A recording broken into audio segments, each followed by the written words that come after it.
So welcome to Torah, Chassidus, Parsha, different topics of the day. So given that Tiferet is my favorite sphera, and my yoga studio is tiferetmovement.com, the idea of Tiferet is one of my, favorite qualities, favorite spherot. The idea of working towards a sense of balance, and today being Tiferet, Shabbat Tiferet, balance within balance. So I'm not sure if I achieved it, but that was definitely the idea. And now we are moving into Netzach, Shabbat Tiferet. So Tiferet is the goal this week, and Tiferet implies beauty, harmony, balance. And the most important balance that Tiferet addresses itself to really is the balance between the side of our nature that is expansive, giving, outward orientated, and the side of our nature that is containing, almost withholding, possibly punishing, disciplining, as opposed to what's often translated for chesed as loving kindness and gevura for severity. But it's really within ourselves, this motivation of going outward as opposed to this coming inward and holding on to one's energy or holding on to one's words, not speaking up. Hi, sorry. Not speaking up, you can just wave, not speaking up, not saying the thing that shouldn't be said that might be offensive to someone else, but holding that back. And when we get this balance right, which is so important, how much to exert, how much to rest, how much to give, and how much to wait patiently to receive, how much to spoil a child or indulge a child, and how much to respond with withholding or boundaries or limitations. If we can get this right, we will be in a place of balance and harmony. And if we can bring ourselves into a place of balance and harmony, then we'll be in a place of beauty as well. And beauty is, it's irresistible. It's something that is very compelling. What is beautiful is to see a person, even an environment, having this balance, not too much, but enough, not too little, but just right. So if we can get that, so, and for women and for mothers and for wives and just women in general who neither mothers nor wives, we have a huge area where it's give, and not enough, I need time out or self-care. Too much putting out energy, and then lots of women suffering from all kinds of even health maladies that are manifesting in the body because there isn't this balance between what's for me, what do I take and hold for me, and what do I dispense and give out. So if you see someone who looks like they've got this down, this balance, then I would imagine if you can see it, it's what you can see is that there's a harmonious balance, an aspect of beauty, harmony, and integration. So that's what Tiferet is all about. And starting tonight, we count Netzach of Tiferet, which would be pursuing this balance with a great commitment and dedication. So that would be the Netzach of balance. So today's Hayom Yom, just to do it really quickly, it is the third day now of ER, and it's going to be interesting because this is going to fit in with what we've just discussed, and in a way where we're coming in the Pasha. So first of all, there's just a little piece that one should be careful not to drink water before Havdalah. You know that after it's sundown and around candle lighting time, we don't eat until Havdalah. So according to the Hayom Yom, to be even careful about drinking water. So once on Shabbos afternoon, it's around candle lighting time, which would be about an hour before Shabbos comes out, not to eat, not to drink. And then if you're trying to hold well to the customs and the practices of the Hasidim, don't drink water until you've heard Havdalah. That's the little halachic piece. And then the Hayom Yom is it's possible to utilize for God's service, according to the Torah, all of our midas, every single one of our midas. In other words, there's not a good midah and a bad midah. Our midot, our emotional inclinations, every single one of them can be used to serve Hashem, all behavior traits. And then the Hayom goes even further and it says, this includes those traits that are unwholesome. Like, let's say a person by personality, the kind of personality that they were given is they're very brash, or they're very almost aggressive or very loud type of persona. So that person can use their talents for a lot of good, being kind of a spokesperson at big events, or using their persona for good, for service of Hashem, for Shabbatons, for organizing. Maybe become the quintessential example is always the person who has kind of a bloodthirsty quality becomes a shochet. Bloodthirsty quality, what could that be? Like they're just a little aggressive, or they whatever. So that person could become a shochet. Even those qualities that are evil, as their names and descriptions indicate. For example, the tzaddik Reb Meshulam Zusia of Anipol would say that you could even learn a lot of character traits and midas from a thief. He works quietly and other people don't know what he's doing. That's a good thing you can learn from him. He's ready to place himself in danger. The smallest detail is of great importance to him. He labors with great toil. He has alacrity. He's confident and optimistic. And if he does not succeed, he tries and he tries again.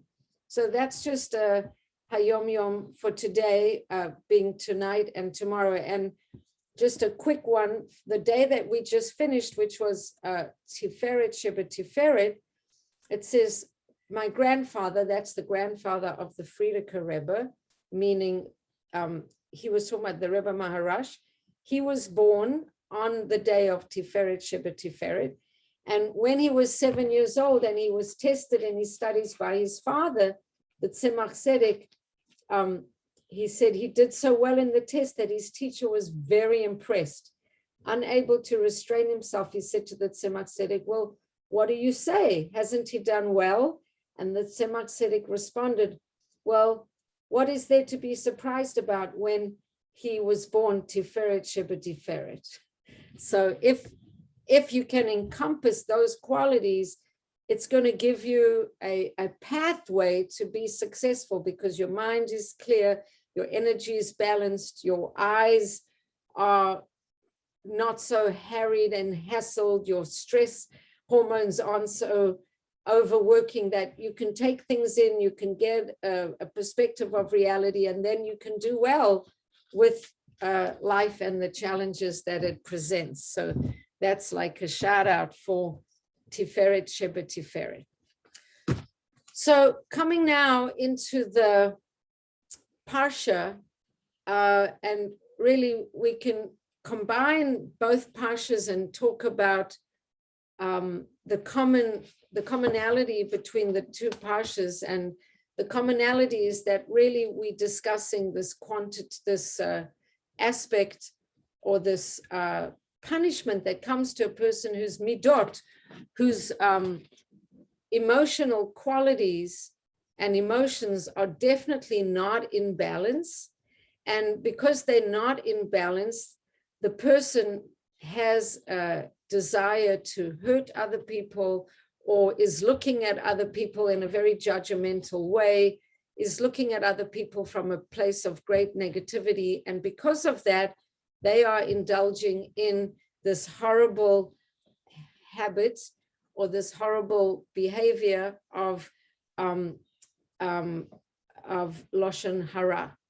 So the Pasha is talking about the malady, the spiritual, physical malady of Tzara'as, which is often translated as leprosy, but it's more akin to, how do you say that? Parias, skin. Yeah, I see Suri's trying to say it and she's muted. So psoriasis. Psoriasis, thank you. I'm looking at I'm thinking about the P, but it's a silent P. So psoriasis, right, psoriasis. So it's a skin rash or a skin malady that manifests for a person on the outside, which is indicative of circumstances that are reality on the inside. So what is that reality? So a person who is psoriasis, a person who has psoriasis is the person who has psoriasis is a person who is called a Metzora, So in English, psoriasis, I guess the English word for that skin rash, I guess, sounds a lot like psoriasis. So a person who has this condition is called a Metzora, which is really close to and comes from the word motzi ra, that from him emanates negativity and emanates badness. So the Torah depicts this illness as a natural consequence of someone whose entire essence has turned into emanating evil in speech and action. And one of the amazing things about this person is that there's still a chance for tshuva. There's still a chance for that person to repair themselves. And because Judaism offers this incredible chiddush, really, it's a chiddush, it's something new that hadn't existed in the world before, which is if a person does something really bad, there's a path of tikkun, of fixing whatever it is that they did, so that they can return to the path of their behavior, or not the path of their behavior, but the path of their beingness before the behavior set in. And kind of, if they went on the wayward path, there's a mechanism that they can return back to potentially becoming a person with the highest moral integrity.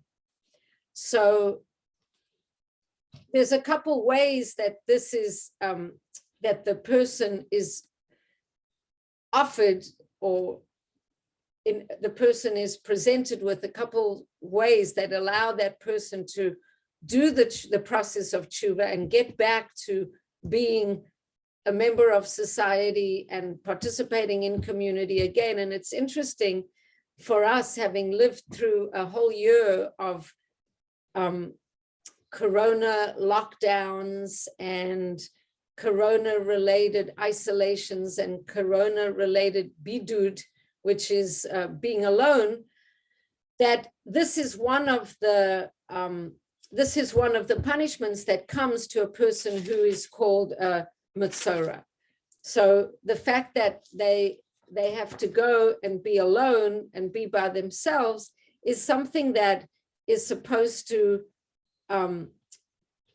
facilitate within them a chance to reconfigure their priorities, let them have time to go within, to appreciate what it means to have community and then lose it, to be isolated, to be locked in, actually sent away and be in this isolation place, which is really interesting. So the actual pasuk says, as long as the plague is in him, he shall be tameh, ritually impure, and being impure, he shall dwell alone. His dwelling shall be outside the camp. And this aspect of being alone, it's really interesting how we have been investigating this in very deep and profound ways. So the Hebrew word for being alone is badad. So in Israel, when people are in the lockdown, they called it being in bidud. Bidud is, I guess, the state of being badad. So badad is alone. Hu badad yeshev, he shall dwell alone. So my dear friend Chana Bracha Siegelbaum, she teaches that this pasuk, he shall dwell alone, has the numerical value of 10. And 10 is the number that indicates the oneness within the multiplicity.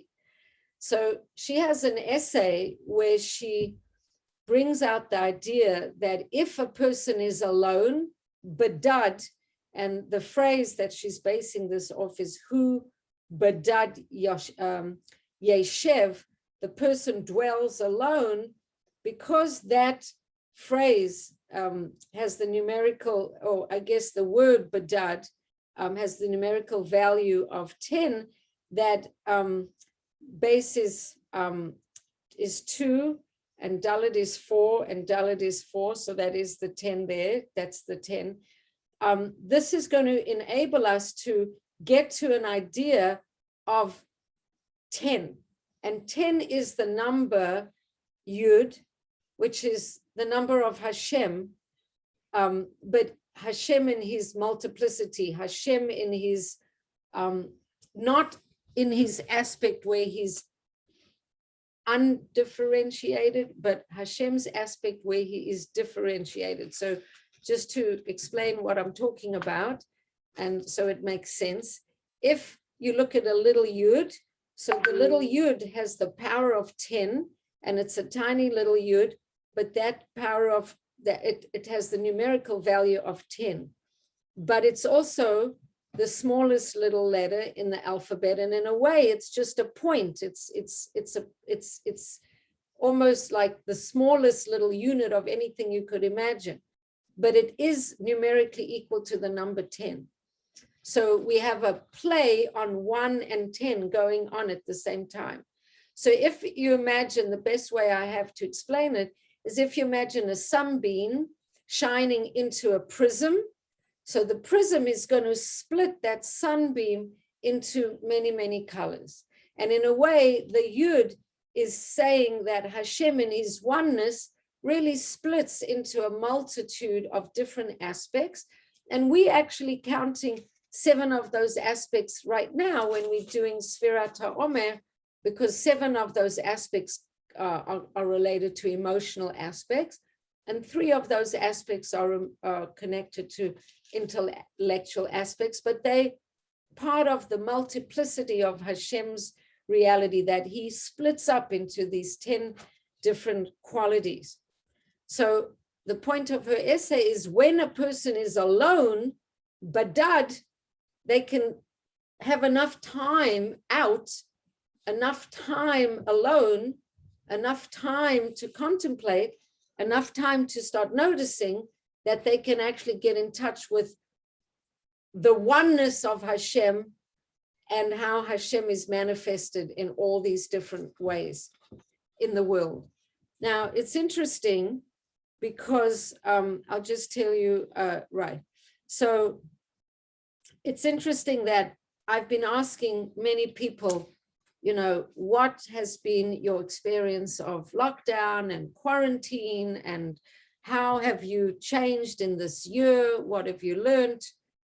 And without any prompting from me, I have had a huge amount of people saying that despite the fact that they know people who've suffered terribly and they know people who've gotten sick, and not to minimize the people who have gotten sick and the people who have suffered, a lot of people have said that the opportunity of having to stop running around so much and getting quiet and spending time alone and spending time bidud, babidud, badad, alone, has actually opened themselves, has had a beneficial aspect to themselves getting more connected to their own priorities, their own spiritual gifts, appreciating their families again. So I thought that was interesting. So that's one aspect of the tshuva. One aspect of the tshuva is a person is in community, they're bouncing around, they're looking at everybody else, they're jealous or whatever it is that they are inside, they're not quiet within themselves. And so they talking, and they've gotten to the point where they really just out of control.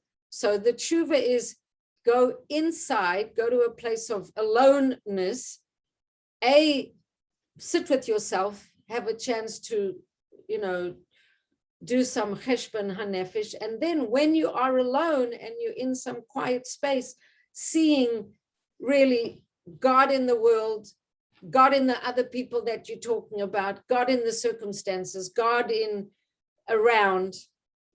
And it's a good moment to interject here that the Baal Shem Tov teaches that anything you see in another person that you want to criticize is really just something that you recognizing in the other person because you have it yourself, and it wouldn't irk you so much in the other person if you didn't have some level of grappling with that same thing yourself. That's why it irks you so much.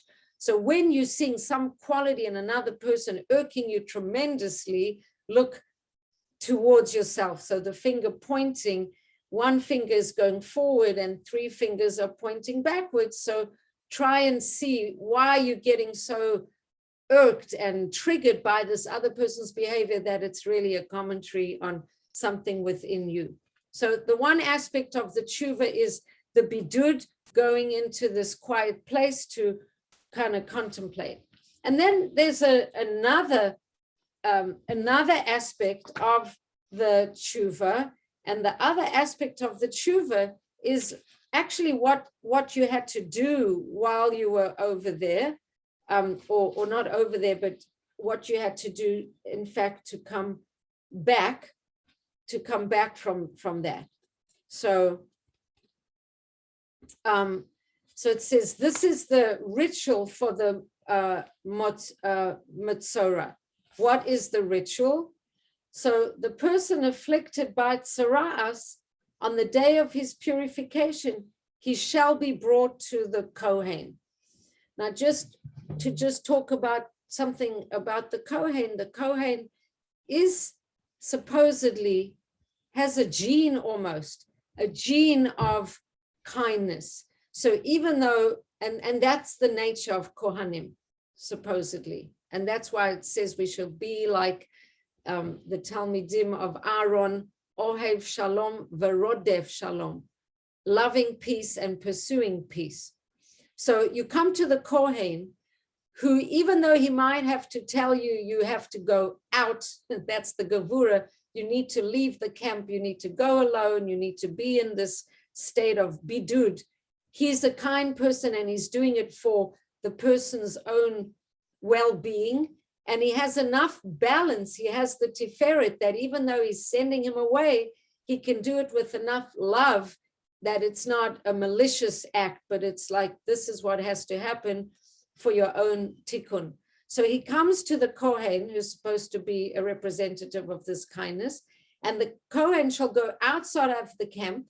And if the Kohen sees that the afflicted has been healed from the plague of tsaras, then the Kohen shall order, and I've always found this ritual incredibly interesting, 2 live pure birds, cedar wood, crimson, which is from a worm, a tulaas, and hyssop. Hyssop is a plant that grows on the ground. And all of these things should be brought to the Kohen, and then he's going to do a ceremony. And the ceremony that he does is he kills, I think, first of all, Rashi tells us why does he need to use birds? And Rashi tells us that the birds twitter. And because this person, and I love it whenever I learn this idea, that the birds twitter, and because the birds twitter, they a person is twittering, and so just like the birds twitter, the person is twittering, and that's why the bird is used in this ceremony. So I'm just looking for it inside here. Let me just find it. I want to find it exactly. Okay, so it's here. So I really thought that was interesting that that Rashi even says that because here, because the bird twitters a lot. So here, so what does he do? So 2 live pure birds, cedarwood crimson, which is a piece of wool, and hyssop. And then the Kohen one of the birds shall be slaughtered into an earthenware vessel over spring water, and the live bird he shall take, and the cedar wood and the crimson wool, and he shall dip them and the live bird into the blood of the bird that was slaughtered, and then he shall sprinkle seven times. So I just want to read Rashi where he says this piece about the bird. I remembered it and I want to find it for you. Here it is. Says why? So it says because his afflictions came about because of malicious talk, which is an act of verbal twittering. Therefore, he was required. What was required for the sufferer's purification was birds that constantly twitter with the chirping of sound. So by taking a bird who's like quack, quack, quack, quack, quack, chip, chip, chip, chip, chip, chip, chip, chip, chip, and you see the bird, sorry, smiling, you see the bird chippering, and while you're doing this, probably the bird is like chip, chip, chip, chip, chip. It should, imprint in your mind that you were, using your Twitter account, even in those days, for wrongful usage of words. Now, words are a big thing. And, when we talked about the month of Nisan, we talked about the fact that the energy, or not the energy, but the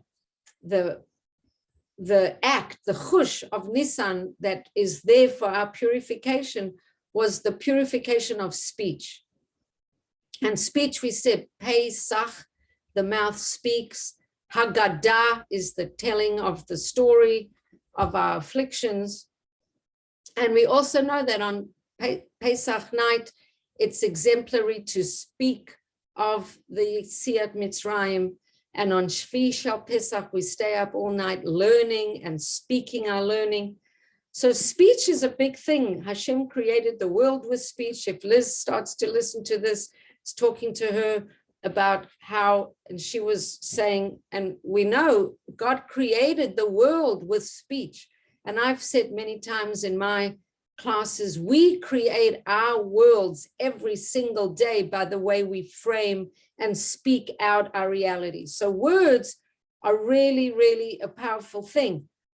Also, there's that beautiful story of, I think it's a medrash or some story from our sages, that there was a man and he had a servant, and he said to the servant, go to the marketplace and get me the most special object, the most special object in the marketplace. I'm having a fancy dinner. Bring me the most special thing. And the servant came back and brought him a tongue. And then the next day, he sends his servant back to the marketplace and he says, I want you to bring me back the worst thing. I'm not sure why he wanted the worst thing, but bring me back the worst thing that you can find in the marketplace. And the servant brought back a tongue again. And he said, again? So the servant said, well, the tongue can be the same instrument for the absolute best speech, singing, Torah talk, encouraging someone. And the tongue can be the absolute worst thing, talking someone, making someone disillusioned, breaking someone's spirit, criticizing badly. Those teachers or horrible parents who tell kids, you'll never amount to anything, you'll never be anything.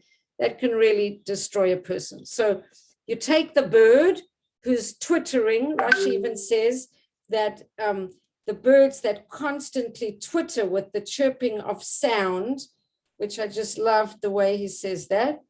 And then each thing in the ingredients here are going to be to bring a person down from a place of arrogance.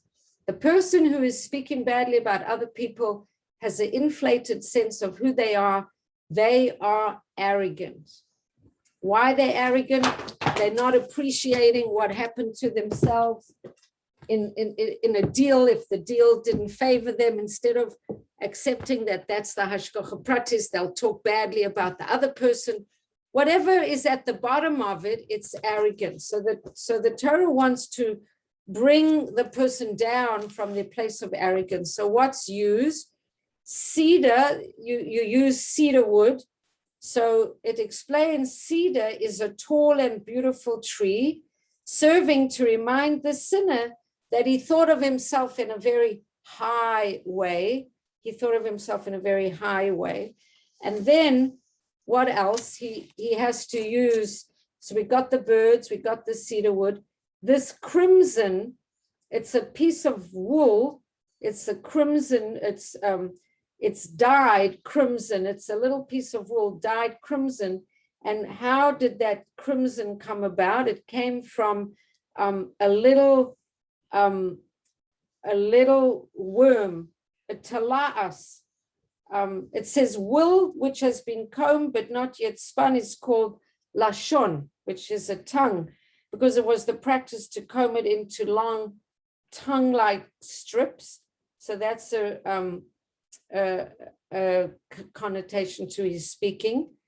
And it was, so it's going to be dyed the color of crimson. And I think that the crimson dye came from a worm, which is reminding this person to kind of take himself down many, many notches. And then hyssop is, so you're taking, like you've got your bowl of water, and then you're dipping, let's just read the thing again. So the person being purified, you take 2 live birds, some cedar wood, this piece of wool, and the hyssop, and then you've got your earthenware vessel. Then you take the bird, the cedar wood, and this piece of wool and hyssop, and dip them and the live bird into the blood of the bird that was slaughtered. And then you sprinkle 7 times. So again, like the Seder, the Passover Seder, which you took the matzah, you took the maror, you smelled, you took the charosis. It's kind of like a full-on experiential thing of tasting and feeling and smelling. So here there's the bird chirping, there's the water, there's the piece of wood from this tall tree, this dye from this low worm, and the hyssop is a plant that grows very low on the ground. It's a very low maintenance plant, and it grows low on the ground, and it's kind of telling you that, you know, to become lowly and to become humble like the hyssop. So that's the actual ceremony to try to awaken into a person this correction. And the Beis HaMikdash really, and the Mishkan, this was the whole thing was dedicated to these various practices, institutions of korbanot that would help people correct themselves and get back into alignment after they went off. They went off into arrogance. They went off into this. They went off into that. And through this process of korbanot and through these practices, they would get a tikkun for themselves and be able to correct themselves and come back onto the right path, which was really, we have Itza on the call. She's a psychotherapist, very therapeutic and cathartic ways of people to repair themselves, and then they could go back and reintegrate into the world. It wasn't a place where you would have to stay with your sin and your guilt. There were things you could do to actually rectify your situation, pay your dues, come to the Kohen, offer a korban, whatever the korban was, and then find a way to rectify what it was that you did wrong. So I'm going to open for comments and questions. And I could say, I think for now, that's what I'd like to say, and then have comments and questions for the rest of the session, or at least just here if you have questions or comments that you want to share or ask or say, and let's see what happens. So anybody have a comment or a question? Because I know that when you're learning on Zoom, it's harder to keep your attention, and people are busy and they're cooking and they bouncing and they're doing things. So this is your chance to be interactive and ask your question. And if I have an answer, I'll give it. Otherwise, I'll just wish you good night and say farewell. Sorry, so you want to unmute yourself so you can ask your question? Yeah, you know what? I had trouble finding the, because it's on my phone, so I had trouble to finding it. Okay. So when you first started speaking about the isolation, I'm thinking of the Ari Miklat, and I know that's not for this. That's for murderers. So I'm just wondering, if there's like a special hut or something outside the camp where these people go. And I mean, there has to be a hut for each person, because then it can't be a communal thing, because then that defeats the whole purpose. So I don't expect you or Rashi to have an answer. Yes, but I don't have an answer right away. But when they went to the Ir Miklat, they didn't need to be isolated. As once they got to the city, they could be in community in the city for their inadvertent murder of a relative. They weren't in isolation in the city. Once they got to the city, there were a community of other people who had also inadvertently murdered someone, which means by accident, not on purpose. And so they were in that community, somewhat, protected from the vengeful relatives. But these people that spoke Lashon Harah and manifested this sara'as, the skin condition, they needed to be in isolation, because the idea was that they weren't behaving correctly around other people. And so they needed to go by themselves to have this chance for correction and self-reflection. So the second part of the question is, I don't know if you know this by now, I'm like a very detail-oriented person. It's okay. Just because I'm imagining it like it's real. And I'm just imagining, so they still have to do tshuva internally, but so they have to contact somebody or the Kohen to say, I did tshuva.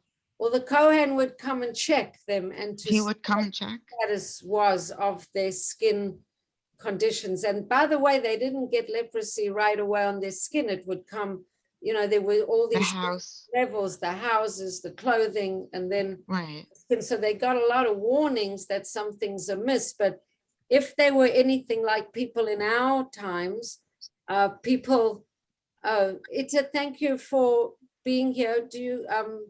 Good night, and thanks for joining us. If they were any, thank you, Bracha. Good. I just wanted to know, because you're a psychotherapist, if you had any comments before you left. I just want to finish what I'm saying to Sorry, but I would love to hear if you had any comments from a psychotherapeutic perspective. But I just want to finish my sentence, that judging from people that I see in our world today, people get warnings and warnings and warnings, around their health or around other things that they dismiss until they have a full blown problem. So it was possibly similar then, that they got warnings, ignored until things got to the point where they needed to be actually sent out of the camp. But Ita, do you want to say anything before you leave? Because I know you.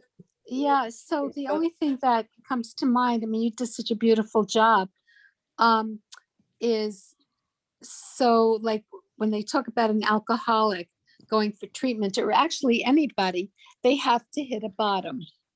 Right. So they have to feel almost totally destitute in a certain sense, psychologically destitute, before they will go for help. Right. So that's kind of like what you're saying right now. But otherwise, no, I don't have a comment. All right. Well, thank you for But- joining us. But you're welcome. Thank you. All right. Good night. Thank you. Have a good night. Good night. Oh, but I do. Good Oh, night. but Bracha, I do love the idea of balance and integration, because a very big psychiatrist talks about what is health, what is mental health. Nobody's really defined it, so he defines it as brain integration, which really means the totality of integration, the totality of our beings It's also being the integrated, left side of the brain and the right and the side. right side. It's almost like the chokhmah and the bina, which comes as, da'as. Das, Chokhmah and the right. bina, and das is on the same line as tiferet, which is an integration point of opposites. And then tiferet is the integration, of chesed and gevura, and then netzach and hod integrate to yesod. So that's also opposite. What's yesod? So Netzach and Hod, and then, by the way, before you leave, I just remembered that I didn't say anything about the month of Iyar, which I'll just say for a couple moments because we're still not quite at 9 o'clock. Chokhmah and Bina are really, my friend and I were discussing it. It's not really wisdom and understanding. It's more like data, and then understanding that data, and then you have da'as, knowledge. So it's like information, processing, and then you've got knowledge. So that's chokhmah, bina, da'as. Then you have chesed, expansive, gevura, containment, and then you have tiferes, the balance. Mhm. And then Right. netzach is kind of sustained, determined effort, and hod is surrendered and acknowledging, and in another way, like holding back and listening rather than pushing, like allowing. And so they integrate into yesod, which is connection and relationship. So netzach would be like pursuing, and hod would be allowing. And then Allowing, receiving. right, and then they integrate to yesod, which is in that line of integration. So da'as, tiferet, yesod, and then all that pours into malchut, which is the ultimate integration of all the qualities. So That's beautiful. Yeah, that's so beautiful. Right. And when you think about like our world, because we're really all connected. And, I think about like Hashem is one, but, we know from quantum physics, but that separation is just an illusion. right, Because we are totally all connected. So there's kind of can be an integration, right, of that as well. So it's really interesting to me. I love when different disciplines kind of come together. right. But integration, I mean, to me, it's very exciting. Well, it's even more exciting because we're coming to a time of malchut. The time of Mashiach is a time defined by malchut or malchus. And malchus, I explained, is all of the midot kind of coming down that line and feeding to malchus. But really, malchus is sovereignty. And sovereignty is a quality that when you've mastered all these different emotions, all these different midot, that you stand as a sovereign person, which means you're not reacting, but you're coming from your own truth, your own independent truth, and you stand in your truth, but you stand in it in a very humble way, because you've integrated all these qualities but you also understand that in relation to Hashem, in relation to the oneness of all things, you're just a part, but at the same time, you're totally in charge of your own being. So that aspect of Malchus is an integration with everything, but it's also like a standing firmly in your own identity, in your sovereignty. So Right. It's that, yeah, that's very interesting.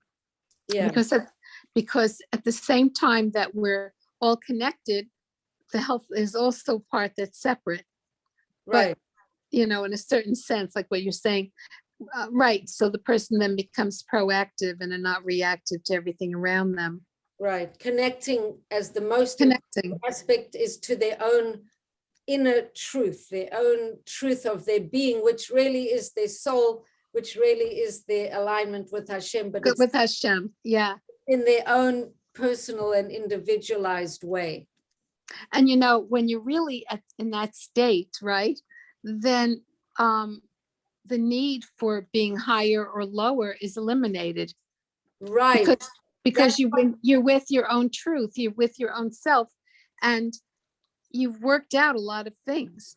So that's what the whole isolation and korban, it's supposed to get you to that place where you're not feeling like you're higher than someone else, that you have to put them down, that you get to that place where, like the Baal Shem Tov says, you don't have to speak badly or see bad in another person, because you've kind of come to that place within yourself of non-judgment, because Right. wouldn't that be nice if we all were there? Wouldn't that be beautiful? Yeah, that would be just beautiful. Just It's- before it's- Yes. So Go just ahead. before you leave, just a few words about Sivan. So Sivan is, not Sivan, Iyar. Iyar is the month in, which is Ani Hashem Rofecha. So what does it mean, Ani Hashem Rofecha? I am your God. If you aligned with me, if you aligned all together, if you are in alignment with Hashem, with your truth, with your own being, then you will be in balance, then you will be healthy, then you will be very far away from dis-ease, right? It's just a beautiful word. Dis-ease means Mhm. out of ease in my being. I'm not flowing with the reality of who I am. I'm not flowing in my own truth. I'm not being in alignment. So ER is, The channels are closed. the channels are closed or they're blocked. So then I'm not Or they're healthy. blocked, same thing, yeah. So this month is a month of healing. Ani Hashem Rofecha. Also, as one of the people at our Rosh Chodesh gathering said, ER is Aleph, Yud Yud, Resh. And if you just imagine the Yuds as like little lines and you put one line on top of another, then you get Aleph, Vav, Resh, which is or, right? Or. Oh, wow. The idea of the healing is that you're connected to your inner light, you're connected to the light of others, but you're in alignment, so you have your health. Also, the letter of the month is the letter Vav. The numerical value is 6. The tribe of the month is Issachar. Issachar is the son that Leah had when her son Reuven found mandrakes, a fertility drug in the fields, and was giving them to his mom. But then Rachel said she wanted to have them, and Leah said, I'll exchange. I will give you the mandrakes that Reuven, my son, found for me. And in giving you the mandrakes, I will buy a night with Yaakov.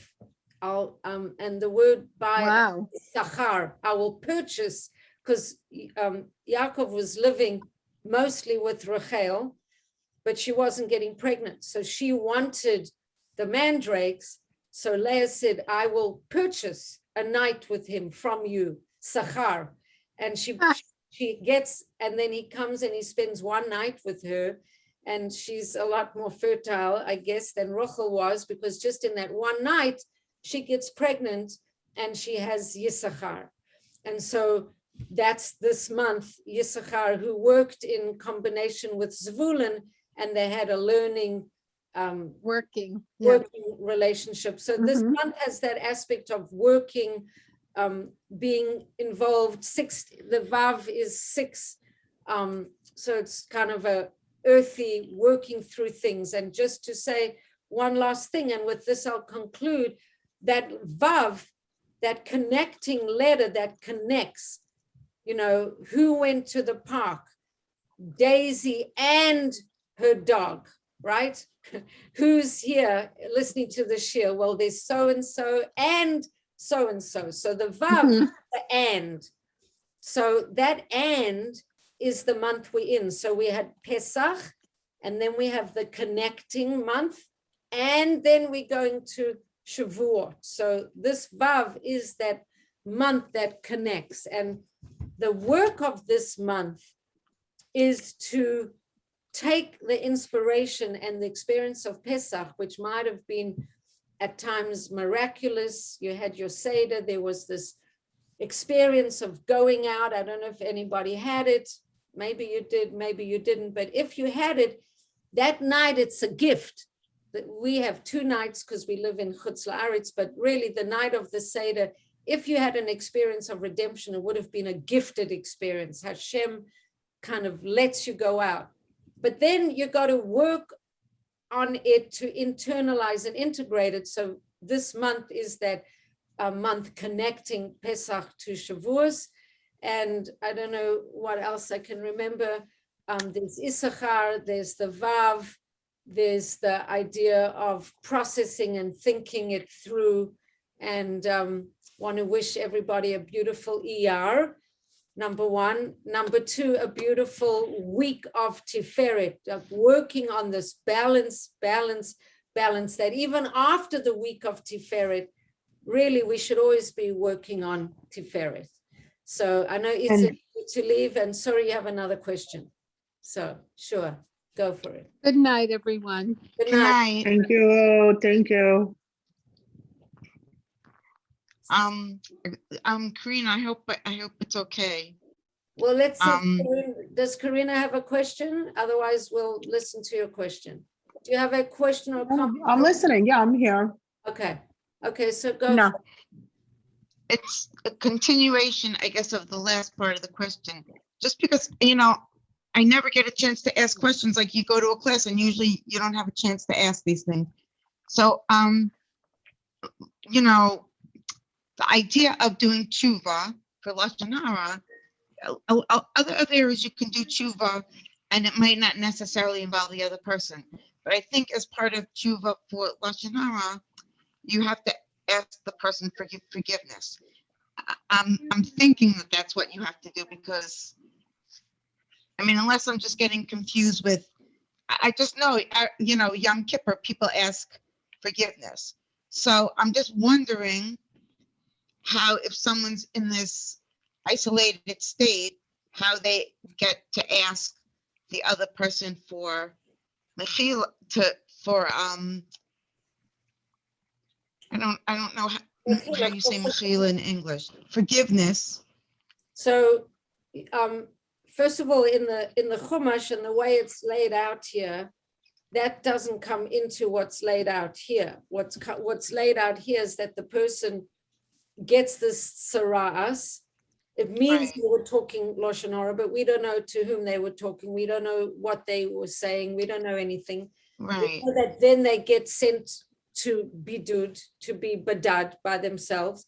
And then when the Kohen has evaluated if they're ready to come back, they come back and they do this korban. We don't know. It doesn't say here that they had to go up to the person and speak to them or whatever. That we don't know. But we do know that in Yom Kippur, if a person was knowingly hurt by you, then you should go up to them and ask them for forgiveness. But if you've spoken badly about a person, maybe they don't even know that you spoke badly about them. Maybe it's nothing really to do with them. It's a nevera on you that you were speaking. Maybe you spoke about a person and they don't even know that you spoke about it. And you might end up hurting them more by telling them that you Exactly. So Lashon. you're gonna I go, always think you're about gonna go that. up to them and you're gonna tell them all the horrible things you said to all the people you said it to. They'll feel infinitely Right. worse. So it's really on you repairing the damage that you've done to your own being by having this attitude that you have the right to pass judgment or think you better than the other person. It's your fixing that you have to do on yourself. But there is something that I want to say about approaching another person when you've hurt the other person, or if there's something with another person that's going on. And this could even be if the other person hurt you or you feel hurt by another person. And I just want to speak about that for a minute. So before I speak about it, I just want to make sure that in this situation, there's no mention at all that you Okay. have to do that. And maybe you shouldn't, because you don't know that they even know that what you said, and Right. you'll upset them more. But if you have a situation where you are upset with Well, someone, Bracha, can I just interrupt you? The Sure. fact that that everybody will know that this person spoke Lashon Harah, they know that this person's leaving to join the they don't know who they Madad. spoke about. They don't know who they spoke about. Exactly. But if you have relationships with people, you might be weary. I'm just throwing that out there. I'm sorry. I don't mean to make it complicated. It's just, No, that's okay. it's, Let it's her just just such a finish big what she thing was that with saying. designating so much time in the parsha to this and such a big thing on it, then and it's such a big avera that I think about it a lot, because I'm very grateful. I have parents that are very they don't speak Lashon Harah. They don't say negative things about other people. So when I was out in the world and I would hear people do it, I just was so surprised. But it's normal that people do it. So it just it seems to me that the people would know, say, oh, this person has tzaras, and the whole point was that it should be visible to everyone else. So you know what I mean? It's not like Lashon Harah today where nobody knows that you said it. It's It was visible that the person themselves is a Lashon Harah speaker. You don't have to know, and maybe you don't know who they spoke Lashon Harah about. Maybe they were speaking Lashon Harah about many people. It's right, and them. It's not about the people that they spoke about. right. I understand. I'm not worried about people speaking about me. I'm just thinking about the idea in general that now people don't know, but in those days people knew, and it forced them, because everybody would know that someone that they did something, that it would force them to be more ashamed or something. And I agree with you 100%. Now there's no way people can speak Lashon Harah, and there's no immediate reaction on right, LinkedIn. Hashem is not watching you to that extent. Well, Hashem is watching you, but we don't live on the level that every time we do something wrong, we get an immediate feedback. For example, the man would be further right, away from your tent if you were sort of not being as righteous, and right outside the door of your tent if you were more righteous. You would get feedback all the time of where you're holding. We don't have that. We're not sensitive enough to even handle that right now. So we live in a very different world. But I just want to say thank you. one thing in close. Well, I keep saying in closing, and then I say something else. But when it comes to being upset with other people, I just want to make a little plug to, and before I do it, there's something I wanted to say about the parsha that I didn't say yet, which is something that's so interesting, which is the mind-body connection. And in this parsha, it's very clear that a person spoke badly, and right away there was this affliction. Well, not right away, but gradually, then there was this affliction that would manifest. But really, in our bodies and in our beings, when we have an upset with someone, when we have stress and tension and whatever in our reactions and interactions with other people, it really takes effect in our bodies. And if we don't deal with those negative situations, they can stick and stay in our bodies in a way that can be very negative. And I just want to share a story, something that happened to me actually just in this last week, that I had an incident with a friend where I gifted her with something that I thought was a big gift. And the gift was gifted in the context of having a conversation where I was sharing, this person was sharing some of their challenges and difficulties. And I spent a lot of time talking to them and encouraging them about their circumstance. And in the process of the conversation, I ended up gifting them with something that to me was a fairly significant sort of investment. So afterwards, the person spoke to me and they said, thank you so much for today. It really, meant so much to me and it helped me so much. But they didn't speak about the actual gift. They were just talking about the conversation, whatever. And I got so bothered because later on in the day, I kept waiting for them to send me a text to say thank you for the gift, or that night or whenever to say thank you for that gift. And it didn't come. And the next day it didn't come either. And I started getting so bothered and hurt and angry and feeling taken for granted and feeling ignored, not validated and valued. And I was really building up a lot of stuff. And I didn't even realize, because I started feeling like off, and I didn't even realize what it was until like a few days went past and I started feeling like I'm not in a good mood and I'm kind of grumpy. And then when I lit Shabbos candles, I felt suddenly it hit me that it was this thing. And I was walking around with a lot of heaviness in my heart, like really, angry with that other person and heavy, until finally it was very interesting because my body was actually feeling all this discomfort in my body. And finally on Sunday morning, I called this person and I said, I just have to say something to you. I just have to tell you that this is how I'm feeling and I'm really uncomfortable and blah, blah, blah. And I like, this is what I'm feeling. And the person said, oh, wow. Like I was preparing this whole big thank you that I was going to give you when I actually received it, because it was all, and I didn't get it yet. And I was going to say that all, to you then. And I thought I thanked you for the conversation. And then she said, you know what, put down the phone and I'm going to send you a text right now that's going to thank you for the gift. And I put down the phone and there was like typing and typing and typing and typing. And then after about 5 minutes, I saw the text that said, Dear Bracha, thank you so much for the gift that you sent me. And I really appreciate it. And every time I use it, I'll think about you and blah, blah, blah.